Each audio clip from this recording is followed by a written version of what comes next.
What's up, everyone? I'm Nicole Fasciano, and welcome back to the final episode of MCTV for the 2021-22 academic year.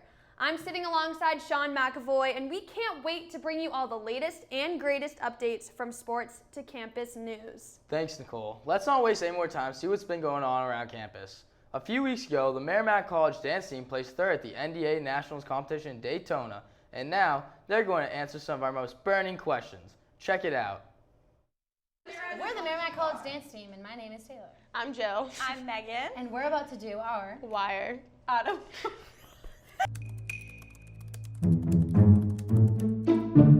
I will. Okay. Who is Coach Alina's favorite? I think I'm Coach Alina's favorite. Personally, she loves me. We're best friends. What is the best part in the song Turning Tables by Adele?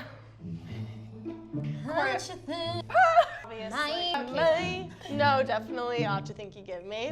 Who won Dancing with the Stars 2021? This girl! Who helped you practice? yeah, Me. I choreographed a winning routine. Who on the dance team has the best singing voice? Don't even. Can you give us the chorus? Listen, You got it. I can't keep up. What does it take to be a member of MCDT? Hard work. Determination. That blonde hair. Like- You need some experience. You need to love dancing. Oh, you're done. Yeah, go soy. Who has the most consistent side aerial? definitely not. It's a joke. My nails are too long. Can Taylor talk in cursive? That's a portion of the tryouts right there. You guys talk in cursive? I can talk with my mouth closed.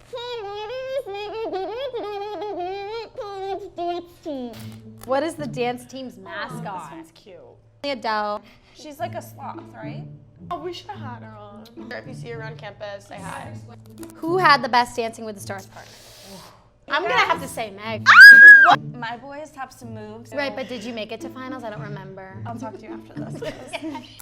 What was the best game to perform at? Definitely the one where it was pouring rain. That was awful. No. I honestly think it was the first basketball game in Lowell. Yeah, that was so fun. cool. Okay, ready? 5, 6, 7, 8. How did Adele become a part of the team? She just kind of like appeared one day. Walked in and we were like, Adele, and she was like, hey. She walked right through Hamilcore and was like, what's going on? I'm here. What is Adele's best move? She did the whole dance in Daytona. Maybe like the turns, because her arms are just like, So They long. don't bend. what was the best part of competing at nationals this year? Everyone's basically first year besides Bella going to Daytona. It was a cool experience because it was all of our first time, so we didn't really know what to expect. We made like so many memories together. We got to go to dinner, we got to like dress up, we had like roommates. What dance team placed third in the nation at nationals? We did! With MCT! Is it MC? and then No, we go you 1, say 2. MC on 3. On 3 or after 3? 1, 2, 3. MC! These are some of my favorite kinds of videos, and these ladies definitely were put on the hot seat. Yeah, exactly, Nicole. You know, my older sister's been dancing my whole life. I've never seen some of the fun behind the scenes types of things like this, so it's really cool to see. Yeah, definitely, Sean. And now we're gonna go take a quick pivot and give you an inside look into the Merrimack College Film Festival. Hi, I'm Margot Stage and I'm the president of Film Club. After a few years after COVID, we finally got to have our film festival, our spring film festival, which this is the first one I've been a part of, which I'm very excited. We have 2 advisors, Jake Turner and Kevin Slemmy, and so we kind of did the film festival based on Kevin. You ever know Kevin? He's a very quirky, unique guy, but he's a great guy and we love him. So the theme was Just Be Weird. And that's such a broad term, but you're supposed to like have fun, do what you want to do, and kind of like show us your best work and have fun with it. And if you went to the film festival, there was definitely a lot of laughs, and you could definitely see like people just having a good time in their films. There's a lot of elements that had to be done, and especially not done it before. I really leaned on Jake Turner, our advisor. We had a meeting before the end of last semester, and we just kind of went over what we needed to get done. So like meaning we would probably have this many judges, and who would we consider? And then it was like, Jake has a class right now for film experience, so we were like seeing how we can interpret his class into the film festival, like use their work and like have an idea that where they can submit as well. We discussed what we want food, we would want prizes and like price range for the prizes, decorations, like small things that we would know that we would want to put in our budget. So that was pretty much our first step, was kind of getting like a broad idea of it. When we came back, again, Jake and I went and discussed. That's when we came up with a theme. And then we discussed the limit of how the film, like we wanted 5 to 10 minutes because we felt like that was not too short where it wouldn't have like a long film festival, but not too long for the people who are making the films that they felt like, I don't know, I can't make a more than 5-minute film and it's not gonna be good. So we try to like border between that. And then we had the prizes, which I think were very, very good. We had a video camera for the first place, and then we had an Echo Dot and a Roku TV stick. It was a semester-long process that if you could have asked me 2 weeks ago if we would have had it done, I was debating it.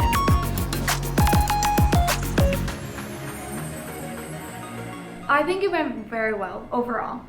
For what film festival has been that I've heard of and what film club usually is, we're a very small club on campus. We're very not very well known. With that saying, we had a lot of people show up and they might have come for extra credit, they might come for their films, but in overall, that just, they came for extra credit and they stayed and they clapped and they really made it, the impact to make the film festival feel great. And I was happy with the turnout, and definitely my goal next year is starting earlier. This is my first film festival, so I'm gonna make mistakes, and even next year I probably will make mistakes as well, but I'll have more experience from this year and I'll take it and bring it into next year. So definitely having, start earlier, advertising better, getting maybe better prizes and stuff like that, and make it bigger, I think this is a good outlet for film club to grow, so I'm hoping that's really our main goal and hope to do that next year.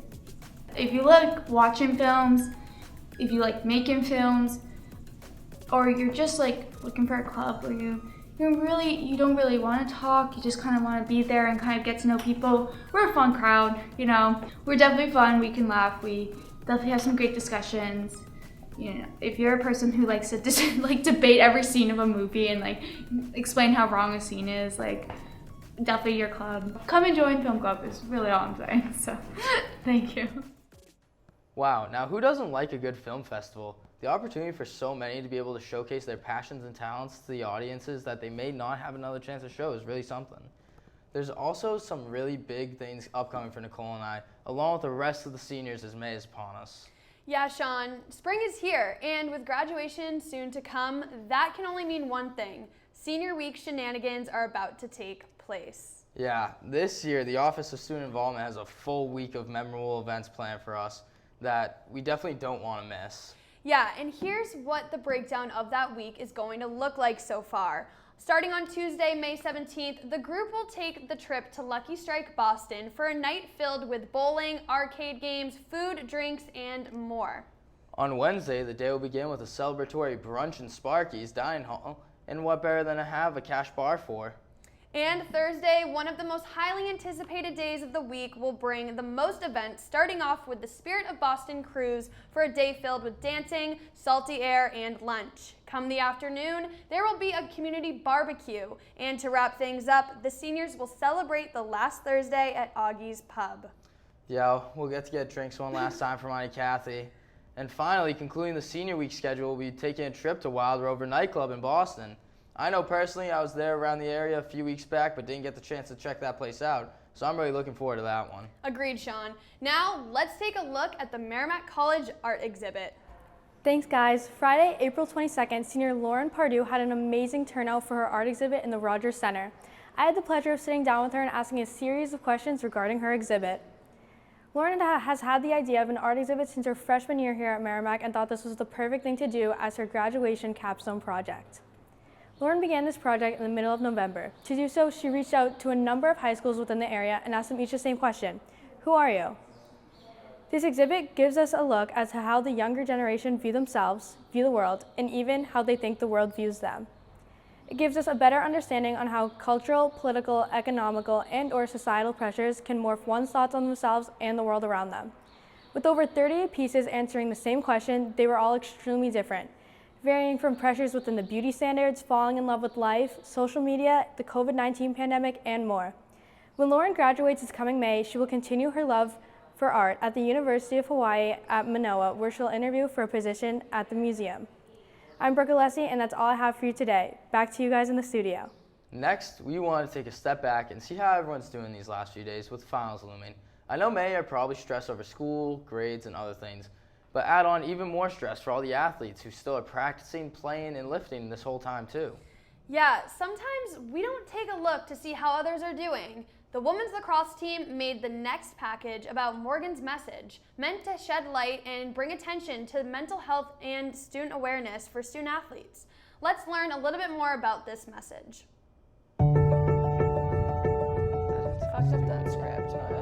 Morgan's Message is an organization created by friends and family of Morgan Rogers, a former Duke women's lacrosse player. Morgan struggled with anxiety, depression, and injuries throughout high school and college and tragically lost her battle with depression and took her own life at age 22.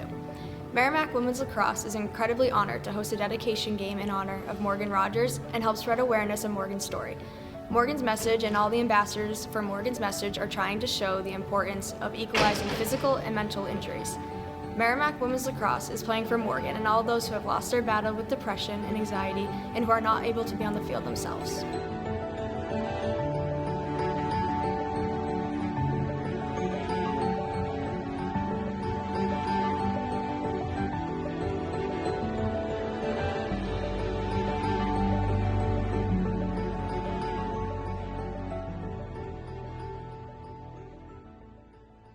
You know, it's definitely important to try and help out others that you may see struggling with issues like these. Yeah, no, Sean, I completely agree, and it's very important to bring this to light. Folks, sad to say, but it's been great being a part of MCTV and being able to help report with the news while also getting to meet so many new people. Yep. But with graduation nearing, this is our last time giving Merrimack the scoop on things around campus and athletics. It's been a pleasure. Like always, I'm Sean McAvoy. And I'm Nicole Fasciano. Let's close out this school year strong, Warriors.